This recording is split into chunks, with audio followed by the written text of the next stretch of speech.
Hey, what's up? Joe in Vegas here with another review. Please excuse my voice. I'm getting over a pretty bad cold, but good enough to start going out again. So, went to go see Carrie Underwood last night. Let me start by saying this. I wasn't, let's see, what's the right words? I was very distracted at the show last night.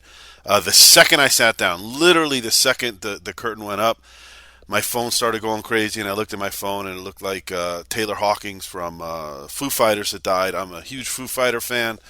I love them. I love Taylor. He is one of those guys that, a lot of drummers just stay in the background and they're behind the drums and you don't really know who they are or anything. He was the complete opposite of that. He was a presence. The guy, every show he would come out even and sing a couple songs. He's known for singing Queens Under Pressure, why Dave jumped on the drums. Taylor was a personal guy. He played drums for Alanis Morissette. He was in front of the camera as much as you will see any drummer ever in front of the camera. Very loved, very talented.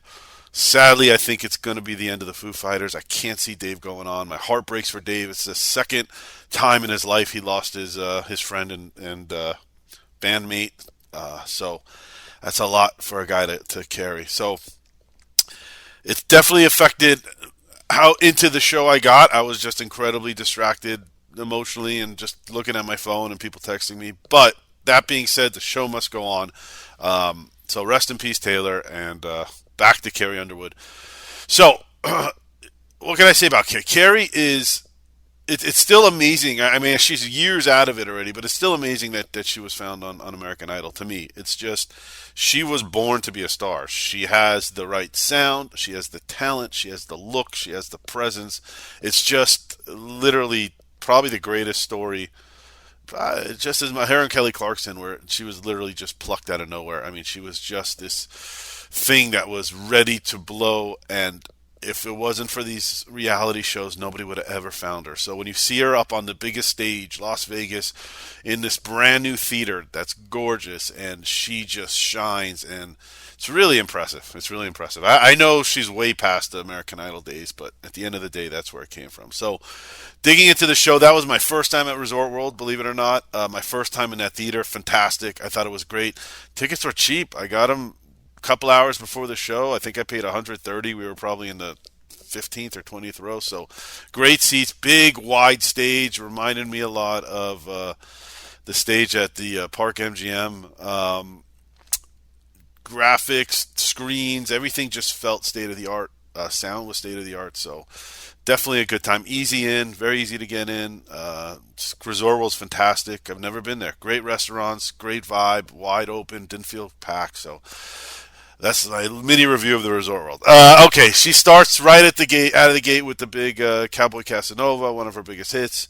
She goes into Good Girl, Undo It, Wasted, Drinking Alone, Dirty Laundry, Two Black Cadillacs, which was really good. I like that. Church Bells, Blown Away, which is a really good song, and it's it's got the visuals with the lightning and the storms behind her. So I think that was a great time in the show where it just felt like the power of her using the effects, the special effects, and so on and so forth. So really good on that. Jesus Take the Wheel, which is a big anthem. All American Girl, I think she called up a girl on stage for that one. I think that was the song. Some bachelorette was there for a bachelorette party, which was made that girl's life, that's for sure. Flat on the Floor, they did a Zeppelin cover of Rock and Roll. She's always known for having that rock and roll. I think she had a big hit with Guns N' Roses covers, a couple of them, I think, actually. So you could tell that's her core. So when she's singing it's not, she's not doing it for the applause. She's doing it for, that's what she grew up on and that's what she loves. So it's always fun to see that. Love Wins, Instrumental, Inside Your Heaven, and then some of her big hits, Cry Pretty, which I know is a bigger one for her.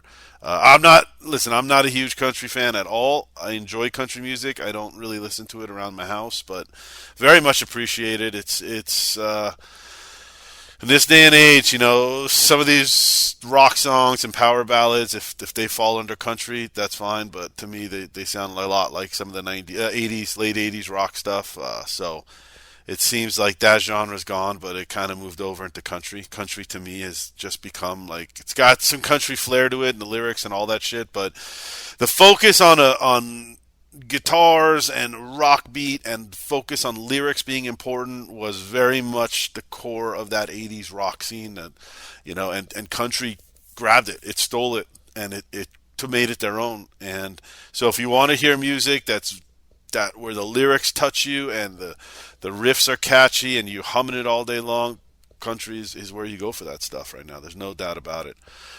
She did Smoke Break, and then she did an intro to Welcome to the Jungle. Like I said, I think she's a big Guns N' Roses fan. Before Last Name, they started with the dun dun dun dun dun dun dun. I thought they were going to do the whole cover, so I got excited. I ripped off my shirt and jumped on my friend's shoulders. But no, I'm kidding. But they didn't do the whole song. They went into Last Name, which is a big hit for her, and then probably her biggest hit, I think, is Before He Cheats. And that was the graphics are cool. They brought out this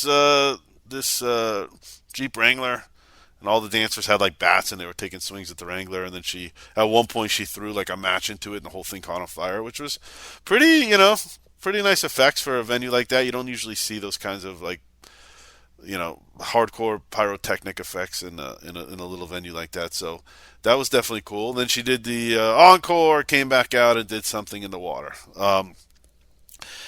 Had a great time. I had a great time. It was a great show. She's great to listen to. She's great to look at. She's just got it all. She's a perfect package of a superstar. I don't know what else to say. She's got the hits to back up everything else that she's got. So, and she's got a voice. The Something in the Water, by the way, at the end, really cool set design. It was like she was like in the middle of this big waterfall, and it was like raining, and she was getting soaked wet, and while she was singing, so it was kind of cool. It's pretty theatric, which I don't see that often anymore. So, good job, great show all around. I'll give it a 8.7 out of 10.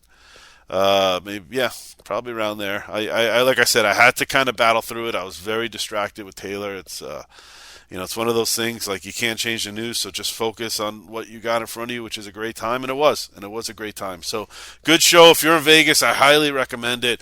If you're looking, your girl will be happy, you'll be happy. It's not something you have to like, oh my god, I gotta sit through Carrie Underwood. It's really enjoyable, and Resort World is a nice addition to this strip, man. One more. They're building a couple more hotels and spheres and all this stuff going up here. We're in for some great, great, great entertainment in the next 5 years here in Vegas. I can't wait. I don't. It's going to be incredible. So, thanks for listening. Subscribe, comment if you've seen her. I want to know what you think. If you like the show, if you didn't like the show, and that's it. I'll see you at the next show. Bye bye.